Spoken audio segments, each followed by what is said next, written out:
Friends, I had an idea for an epic new podcast. The story of a kid who got separated from his parents and must survive in the jungle alone. So with the help of many friends, we made it. Dad, it's me. I'm trapped down here in the Lost World. He said, Lost World?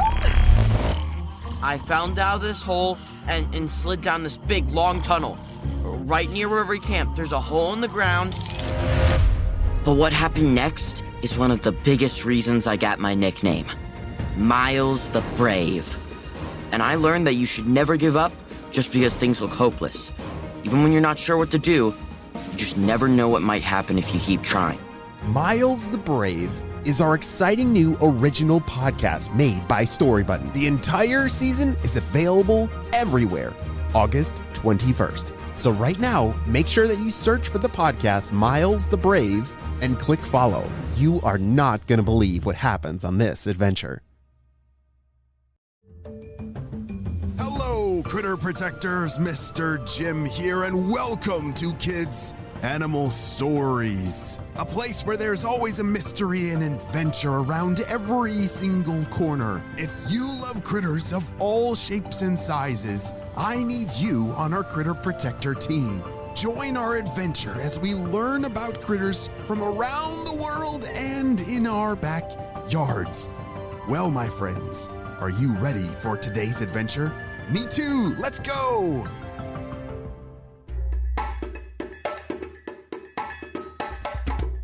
Today's story is a mystery adventure, which means you're going to have to pay extra duper.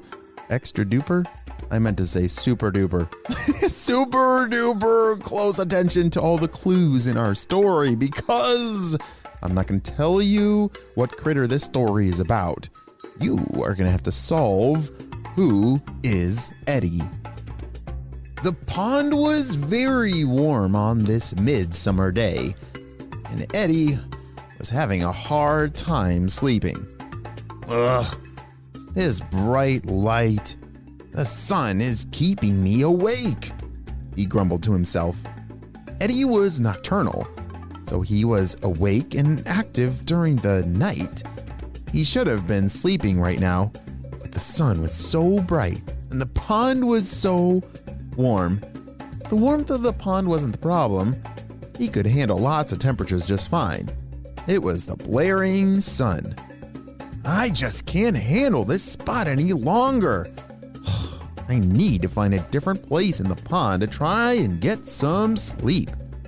Slowly, he started to swim a little deeper to get away from that sunlight. Maybe a spot near the bottom will not be so bright today, said Eddie to himself. Eddie swam towards the bottom of the pond, near where the vegetation was. There were a lot of plants at the bottom of his pond, and that's where he liked to eat when he would wake up. Sleeping near them would just save him time to eat his breakfast. It's kind of like sleeping in the grocery store. Eddie found a comfortable spot, tried to get settled on the sandy bottom. Eddie used his whiskers to start smelling around. He wanted to make sure his new spot was safe to sleep in. Wait, what? Whiskers? I don't think cats like to swim in the pond. That's a strange clue about what Eddie is. Even though Eddie didn't have lots of predators, he still had to be careful, especially with where he slept. I think this spot looks all right, said Eddie as he settled into the sand more. He started to close his eyes and finally dozed off to sleep. Eddie woke up several hours later. He was quite frustrated. Oh, it's not even nighttime yet, he complained and rustled around trying to get comfortable. Eddie was having a really hard time, and it seems those rays of sunlight had followed him all the way down, even to the bottom of the pond. Oh, I guess I'm out of luck. I'll just have to find someplace even darker, he said. Can you sleep during the daytime? Or is it too bright for you? Maybe if we're taking a nap, you could close the curtains on the window, hide the sun a little bit. Yeah, I get that. Yeah, it's hard for me to sleep with the sun shining on my face too. Eddie started to swim to the bottom of the pond.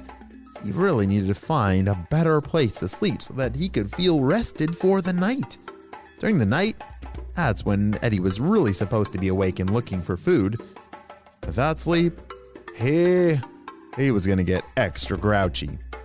Is there anywhere around here I can actually be able to rest? He thought to himself. As Eddie swam, he passed by a small fish that was happily swimming in the pond. Hi, what's your name? Asked the little fish. He was a curious little fish with spots on the tops of his fins. Eddie really wasn't in the mood to talk to anyone. He just wanted to find a good, dark place to sleep. Eddie and the rest of his kind mostly stayed to themselves and didn't usually make many friends. But Eddie didn't want to seem rude. I'm Eddie. I'm trying to find a place to sleep, he said, and he started to swim away. The little fish swam after Eddie quickly. Hey, wait up! He called out. He caught up to Eddie and swam next to him. Phew, wow, Eddie, you're fast. Why are you trying to sleep? It's daytime. I love swimming in daytime but why are you trying to do it? Oh, you must need a nap, said the little fish. Oh, wow, you ask a lot of questions, because I'm nocturnal and I'm only awake during the night, explained Eddie. Then why are you awake now? It's daytime, said the little fish. Have you looked around?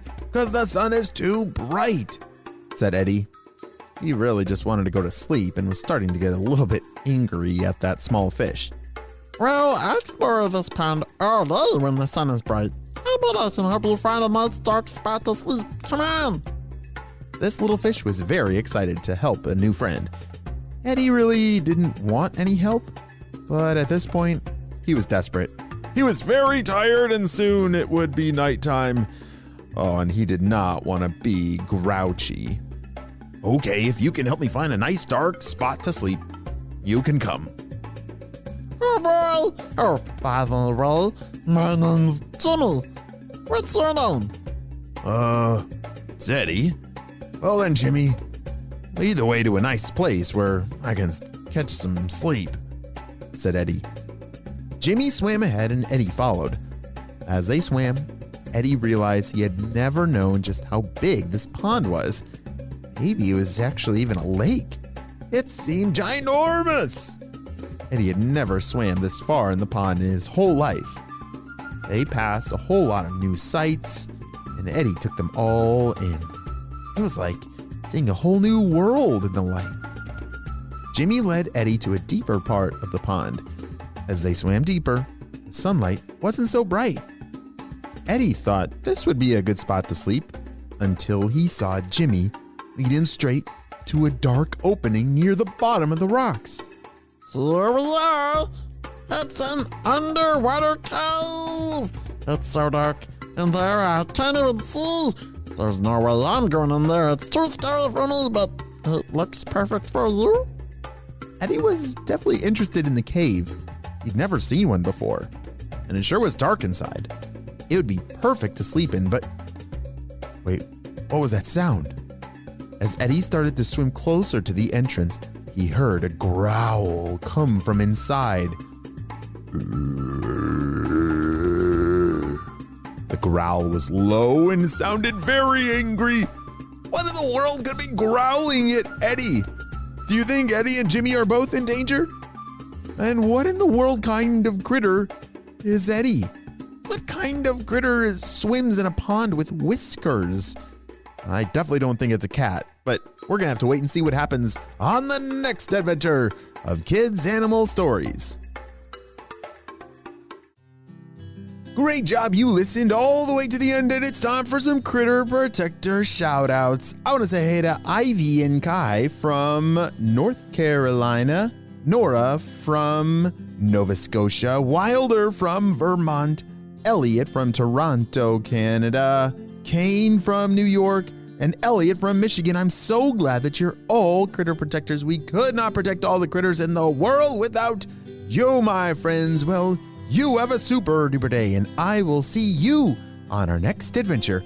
Bye!